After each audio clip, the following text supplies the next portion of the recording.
La sangre goteaba del altar de mármol, mientras el silencio caía sobre Roma. Las antorchas parpadeaban contra las paredes del templo, lanzando sombras largas que parecían arrastrarse más cerca con cada ráfaga de viento. Era el año 37 después de Cristo, y un nuevo emperador había ascendido, el Gas Julius César Augusto Germánico, recordado por la historia con un nombre infame, Calígula. Las prácticas sexuales más aterradoras de Calígula. Los locos no eran los cuentos de rumores susurrados en tabernas de vino, eran realidades talladas en la vida de senadores, soldados y esclavos por igual. Convertir el corazón de Roma en algo grotesco. Calígula no se levantó en la oscuridad. Nació en la dinastía Julio Claudio, nieto de Marc Antony, bisnieto de Augusto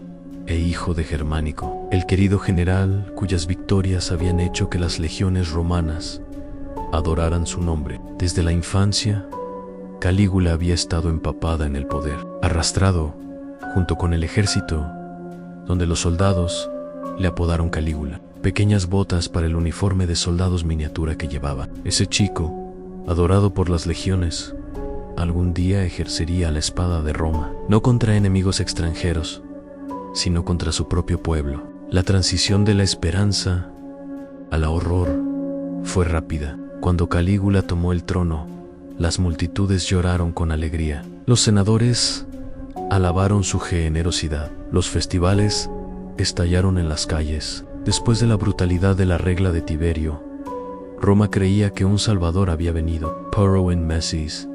Las máscaras se resbalaron. Detrás de las sonrisas acechaban obsesiones con el sexo, la humillación y la destrucción de cada límite. Roma no había coronado a un sanador, sino a un depredador, que hace que el hambre de un hombre se convierta en la pesadilla de Roma.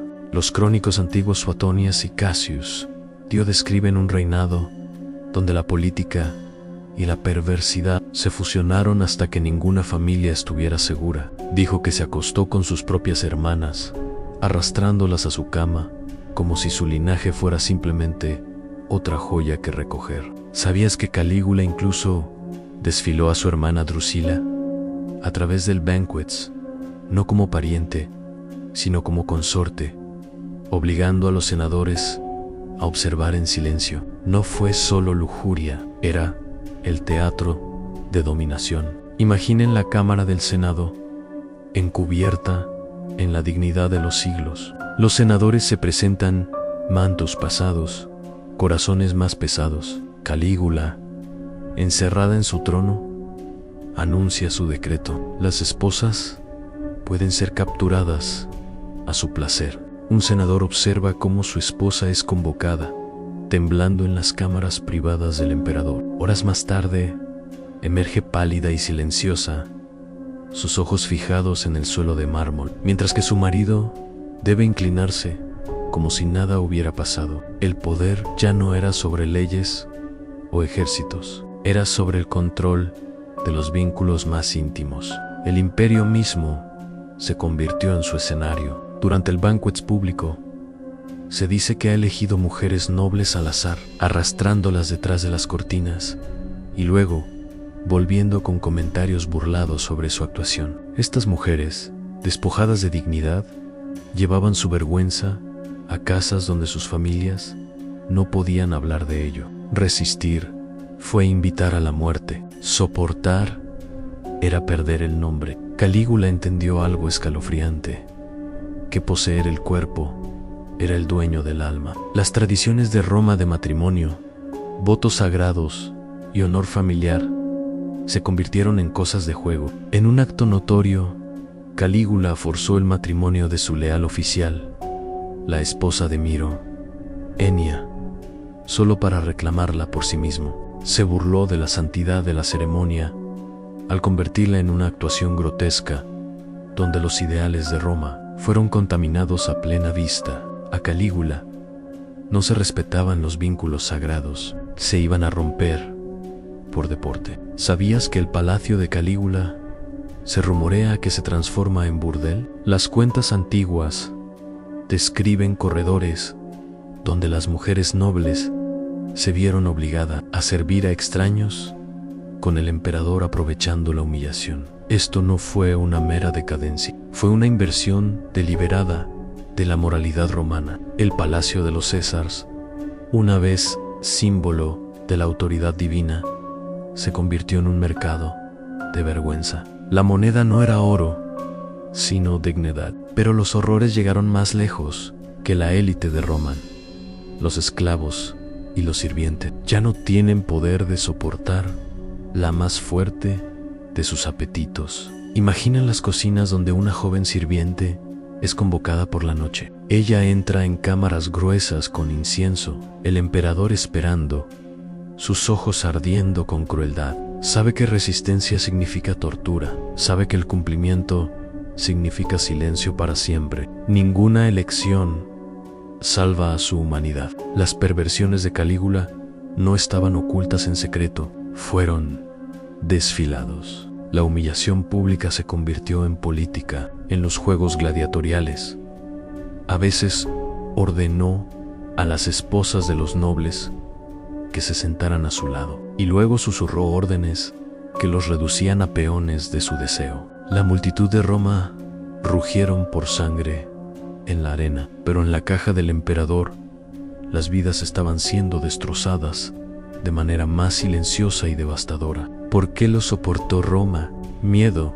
El terror silenció cada lengua. El guardia de Pretoria juró proteger al emperador.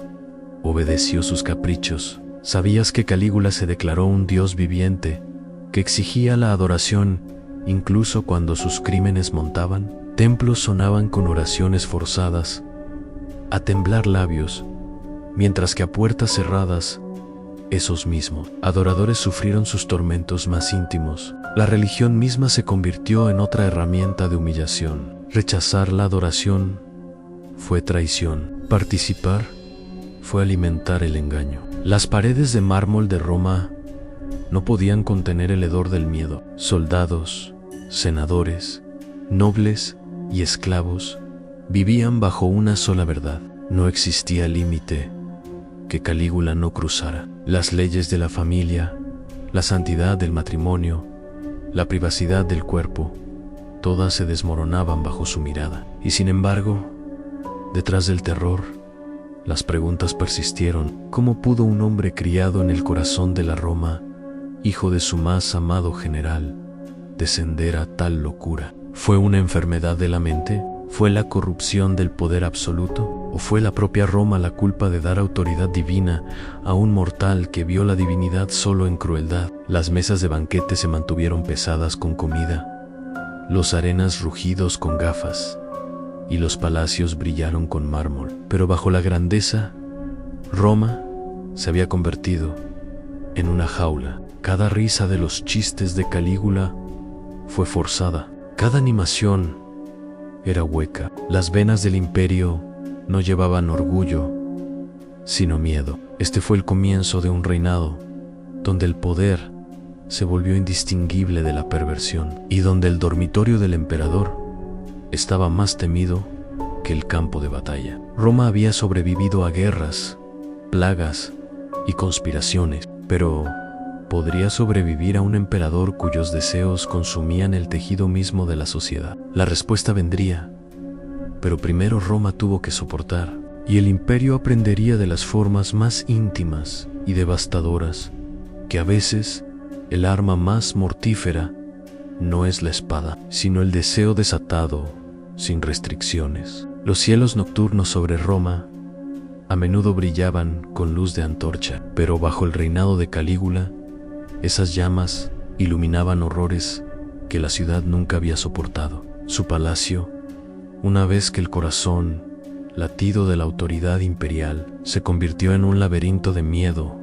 lujuria y degradación. Las prácticas sexuales más aterradoras de Calígula y los locos no fueron susurros confinados a cámaras privadas. Se desarrollaron en salas públicas, festivales religiosos, incluso dentro del propio Senado. El poder y la intimidad se fusionaron en una actuación grotesca, y cada senador romano, soldado, esclavo, arriesgó a formar parte del teatro del emperador. La tiranía de Calígula convirtió lo sagrado en lo obsceno. Se dijo que profanaba a las vírgenes vestales.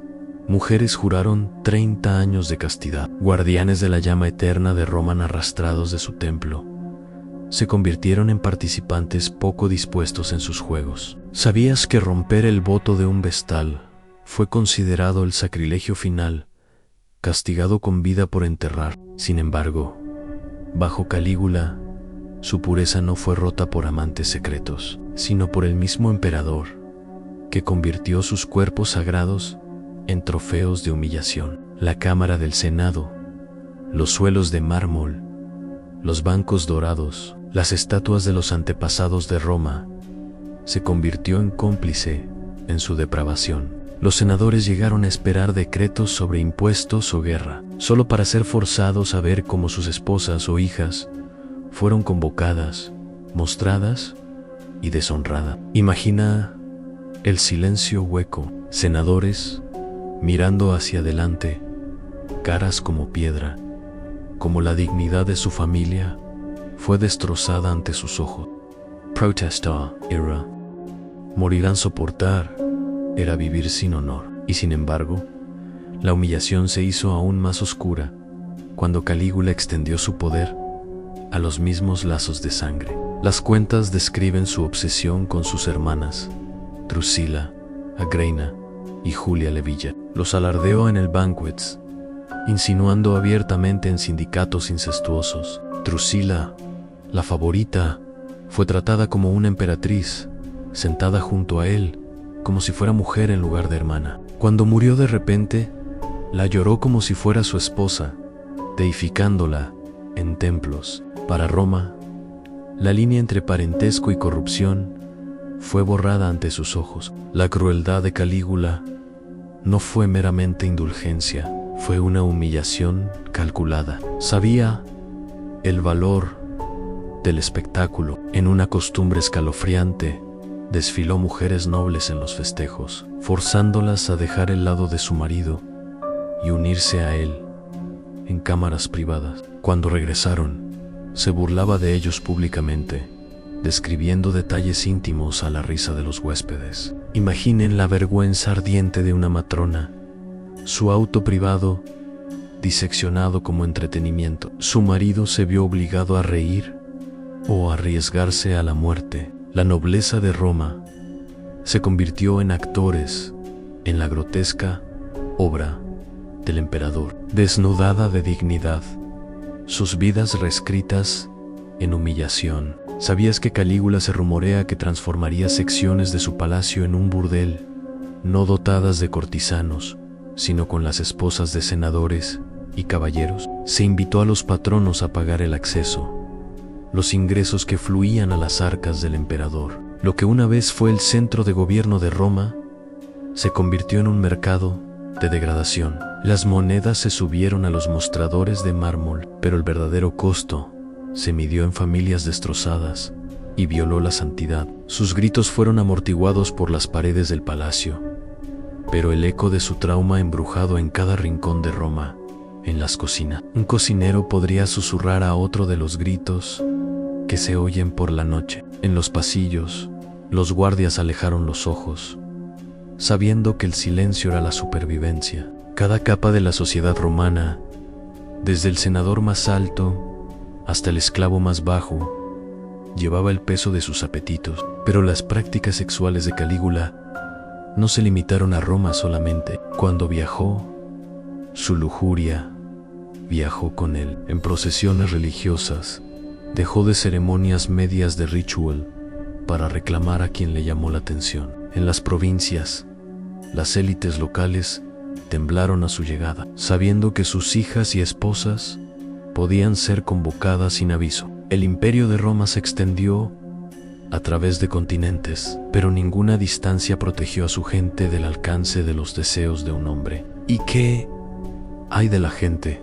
Los romanos comunes que llenaron las calles, los mercados y los anfiteatros susurraron de su locura, de su lujuria insaciable, pero los susurros eran peligrosos. Los informantes acecharon por todas partes. Una sola observación descuidada podría conducir a torturas, exilio o muerte. Así que el miedo se convirtió en complicidad. Las multitudes animaban sus apariencias, como sabían que el hombre que llamaban estaba destruyendo el alma misma de su ciudad. ¿Sabías que Calígula ordenó una vez que el matrimonio de una novia y un novio fuera interrumpido en su noche de bodas, reclamando a la novia por sí mismo? El acto no fue pasión, sino espectáculo. El robo de la inocencia, el rompimiento de los votos, la destrucción de la confianza. Todo por el placer de ver la devoción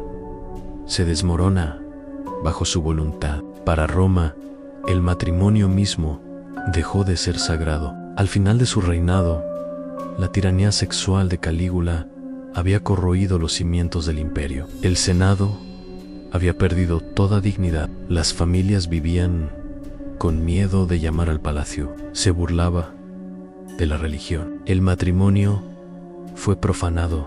Incluso la palabra Roma, una vez símbolo de disciplina y fuerza, se había convertido en sinónimo de vergüenza bajo los ojos extranjeros. Los aliados susurraron la locura del emperador. Los enemigos se rieron del imperio que se inclinó ante las perversiones de un hombre. Pero el poder nacido del terror siempre genera rebelión. Dentro de la Guardia Pretoria, la lealtad se rompió. Soldados que una vez obedecieron cada orden, ahora murmuraron a puertas cerradas. Senadores que habían sufrido humillación enfermaron rabia secreta. Roma había sido paralizada por el miedo, pero el miedo solo puede silenciar a los hombres durante tanto tiempo antes de que se endurezca en su resolución. Y así, en enero del 41 después de Cristo, la luz de la antorcha de Roma parpadeó de nuevo. Calígula recorrió el palacio, borracho en su divinidad, sin saber que las dagas esperaban en las sombras. Los mismos guardias que una vez forzaron su lujuria,